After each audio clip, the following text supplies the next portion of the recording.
one story of somebody that has worked with you, you were able to coach them, and what was the result of that?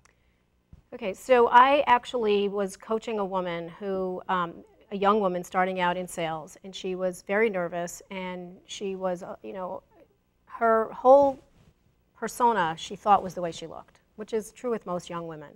And, and so we talked about it and talked about it. And this was on the phone, so I hadn't met her. And when I finally got to meet her, I was expecting what she was telling me. And I didn't see that at all. I saw the most professional young woman that I could ever see. And I said that to her. I said, you are an amazingly professional woman. You dress beautifully. Your presence, you walk in a room and people want to be around you. And so what we did was we just, again, we had to change her mindset. And the mindset is the first thing you have to adjust. And once we did that, her sales, her whole career started going on an uphill swing. Because it was no longer that I was just cute and young and, people like me because of that. No, she's brilliant. She's a brilliant woman.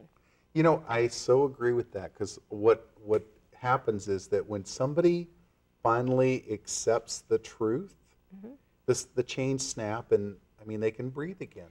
And there's a different image of who they are. I know that I had the same thing happen to me when I was about 39 years old. Little adjustment, and all of a sudden I was like in a different river, finally flowing with the stream. But the problem was that nobody ever told her how good she is. And in sales, it's a very lonely profession. You get in your car and you're hyping yourself up and you get to your appointment and then you're on and you talk and whatever. Then you get back in your car and it's very lonely. And so nobody ever said to her, yeah, you are amazing. And that's the one thing I tell people, tell someone how great they are, because we don't tell ourselves. Women don't necessarily say, man, I'm awesome. I try to tell myself that every single day. And I still people go, yeah, you're awesome. But I really want people to tell the women especially women, the women that they're working with or in a business situation, tell them something great. I will call a company and thank them for something that they've done. And the initial response that I get when I say, may I talk to the owner, is this very, pushback. And they say, what is this about? And I said, well, I'd like to give them some feedback. And immediately they think it's negative. And I did it for my husband's birthday because somebody baked him this amazing cake, and I had to ship it and everything else.